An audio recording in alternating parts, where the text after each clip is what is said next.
Voice actors are petrified to market their services, and today we're going to dig into those fears, what they are, why they exist, and why they're complete and utter BS. We'll talk about some of the misconceptions around sales and marketing in the voiceover business, and what marketing and sales really are at their core. First, story time. I talked to one particular voice actor last week, and for reasons that will become obvious, I'm going to keep this person anonymous for their own good. This is a chat I regularly have with voice actors called a strategy call, and the whole goal of the call is to learn about them and their voiceover journey, and more importantly, where they want to take it, to see if I can help them do that. So back to this voice actor. This is somebody who's been doing voiceover for the better part of 30 years. They are, by their own definition, a medium-sized fish in a small pond. They live in a small city, and they fell into, again, their words, not mine, fell into a couple of relationships in with a couple of the local recording studios, and just over time became the go-to person. So much so, in fact, that they built their entire career on work that was fed to them by these few studios. Now, I've always said that unless you're in New York, LA, or London, that your home market as a voice actor is not really enough to support you. And clearly, this person is the exception to that rule, but I'll be honest, this is the only exception to that rule I've ever actually spoken to. Regardless, good work if you can get it, right? So you may be wondering, as I was, if this person has had a long and successful career, why were they reaching out to me to help them to find more business? Well, apparently the gravy train that they've been riding for the better part of the last 3 decades had slowed from a steady stream of work that had been fed to them over a very long period of time, had slowed to a drip. Now, they went on to explain that they saw themselves as very good at doing the job, and clearly they had a lot of happy, well-satisfied clients, but they, in their own words, said they're not really good at introductions. They're not good at reaching out, not very good at talking to other people for the first time. So that begged the question, and I asked, so how often do you or have you reached out to clients to market your services? Never. Email? Nope. Point number 1, I'm just going to point this out. It's really hard, really difficult, read that as impossible, to be really good at anything when you never do it. So I dug in a little further. Well, tell me, why is that? Well, I've thought about it, but if that means picking up the phone and talking to complete strangers, well, that's just not me. Now, first, I don't recommend picking up the phone, but that's a different topic for a different video. Listen to what this person said. That's just not me. In other words, that's just not who I am. They didn't say, well, that's something I don't want to do. I feel uncomfortable doing that. They didn't say it's hard or challenging for me. It's something I'd prefer not to do. It's something that I struggle with. No, they said, that's just not me. They pinned their very identity on the refusal to do something that they found to be so incredibly uncomfortable, even if it would save their business. Now, before I get going here, and I will, I want to make the point that I am not picking on introverts here. I understand that it is more of a challenge for more introverted people to talk to strangers for the first time. I understand that introverts don't often change, even over long periods of time, into extroverts. But I also understand that there are plenty of introverts who do challenge themselves and do the things that they have to do to become successful. Introversion is not this person's main issue. In the space of a few minutes, this person went from, I'm desperate to save my business, to drawing a line in the sand and staunchly refusing to do the one thing that so clearly would save their business. Now, many of you watching right now, I'm sure, feel sad for this person, understandably so.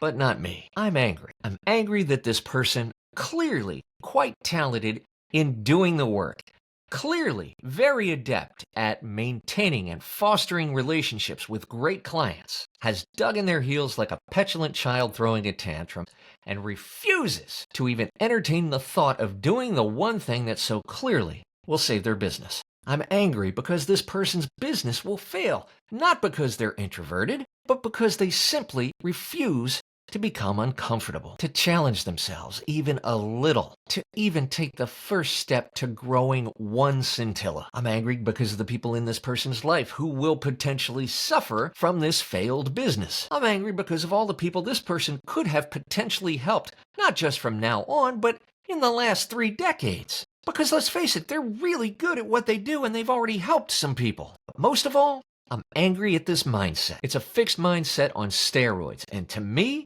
it's a mental illness. This kind of mindset says, I don't give a damn how desperate things get. I'm not going to change, challenge myself, or grow. And the stupid part is that Welcome to this part of the episode entitled The Stupid Bits, where we delve headlong into the insanely stupid bits of this fucked up logic. I'm your host, Paul Schmidt, and now, on with the stupid bits. And the stupid part is that this person clearly approached a stranger. Me. They've literally proven to themselves that they were able to manage that fear, to be able to conquer that fear to the point that they reached out to a stranger, and if you did it once, you could do it again. Stupid part number 2 is that we'll never know how crazy successful this person could have been. How many more friendships, business relationships, clients this person could have developed over the course of 30 or 40 years. And none of that happened because they were too afraid. How many hundreds of thousands, how many millions of dollars never got made because they were too scared? How many family vacations were never taken? How many memories weren't made? How much joy never came to be because they stayed in the harbor? Stupid part number 3. This person is clearly good at doing a job and managing the people that they work with and those relationships.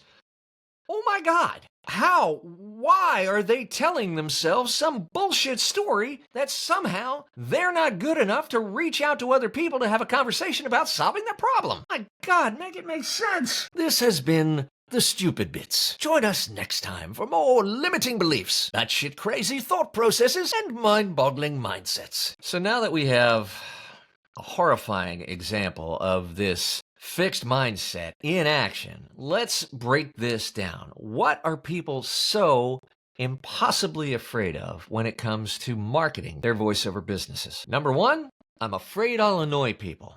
This is by far the most common fear when I talk to voice actors. And yet I'm sure it's also a common fear among graphic designers and coders and freelance video producers and anybody that needs to build a freelance business. But I think it's especially prominent among voice actors because historically we have been so passive because for decades we couldn't go find the work. Most people think, even when they're getting into the business, oh, voice actors get an agent and that's how they get work and that's the end of the story. Not today, Satan. Not today. Today, you have to hustle. And if you think to yourself, well, that's just not me, then that's fine. But you need to accept you're never going to make it as a professional voice actor. And by hustle, I mean you have to start a lot of conversations. I'm talking like 100 a day. And if you do this every day, yes, you will annoy someone. Who cares?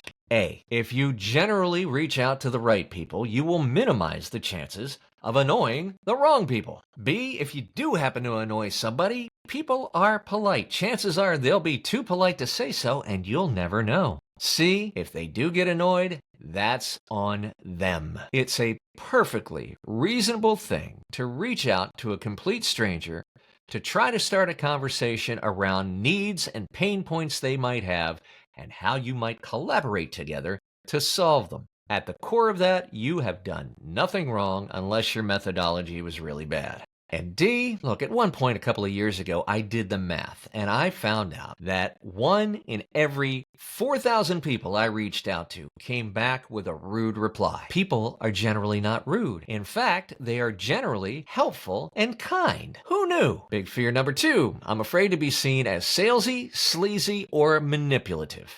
Totally get that. And I think this is a common fear because culturally, I think we have this icon, this cultural image, this archetype of a salesperson being the finger gun popping, plaid jacket wearing sales guy that's going to put you in this car today, but only after he consults with his sales manager. We have this sort of cultural stigma about salespeople that I think goes all the way back to just after World War II, of the intrusive, fast-talking, agenda-having, inauthentic, even deceptive Snake oil salesman. I talked to a voice actor just a couple of days ago and he said, you know what? I've gotten a lot of bad sales calls in my time and I don't want to be that guy. I get it. There are a lot of sleazy, inauthentic, unethical people out there, but going into sales and marketing doesn't necessarily make you one of those. It makes me a little crazy when salespeople are looked down upon because, there's an old adage in business that nothing really happens until somebody sells something. Look at any business. Doesn't matter how large, how small. Everyone in a company owes their cushy, bi-weekly, regular paychecks to the people that put their paychecks on the line every time they're opening their mouth and they go out and they find the business that makes that company run. It is hard work. It is full of rejection, or at least perceived rejection, and when done well, it provides stability and growth to every company in the world that employs people. Sales and marketing are the most vital functions. They are the heart and lungs of every business in existence. Because without that, there's nothing. There's no product, there's no service, there's no accounting, HR, compliance, legal, quality control, delivery, customer support, technical service. There's no C-suite. When done correctly, sales and marketing are at their core a business of service to others. They're about starting conversations around someone's needs in order to earn a conversation about collaborating around those needs to solve their problem, and in so doing, making their jobs and their lives better by solving a problem that they cannot solve for themselves. You and I know how cool and fun this job is. If they could do it, they would. It is perfectly reasonable to reach out to complete strangers to see if they have a need and a problem that you might collaborate to solve. You don't have to be inauthentic, sleazy, or manipulative in any way. You just have to be willing to be grounded in your ability to solve their problem and the ability to start a conversation. That's it. Instead of thinking to yourself, well, what if I annoy someone? Think to yourself, what if I delight someone? Go to vopro.pro to get my Move, Touch, Inspire weekly newsletter that comes out just for voice actors. More information on the VO Pro community and the VO Freedom Master Plan, where we teach voice actors just exactly how to reach out to strangers to build a business by marketing their services. If you found value in this video, if something in this video helped you, if you think it will help another voice actor, please share it with them, whether you like, subscribe, send it to them through text or social media, however you prefer. And while I'm at it, thanks so much for the conversations we have on YouTube, in the blog at vopro.pro, in the VO Pro community, and in the larger voiceover community in general. The more we talk, the more we listen, the more we have rational discourse, the better, stronger industry we can have for everyone. Thanks so much for your support, and we'll see you back here again next week.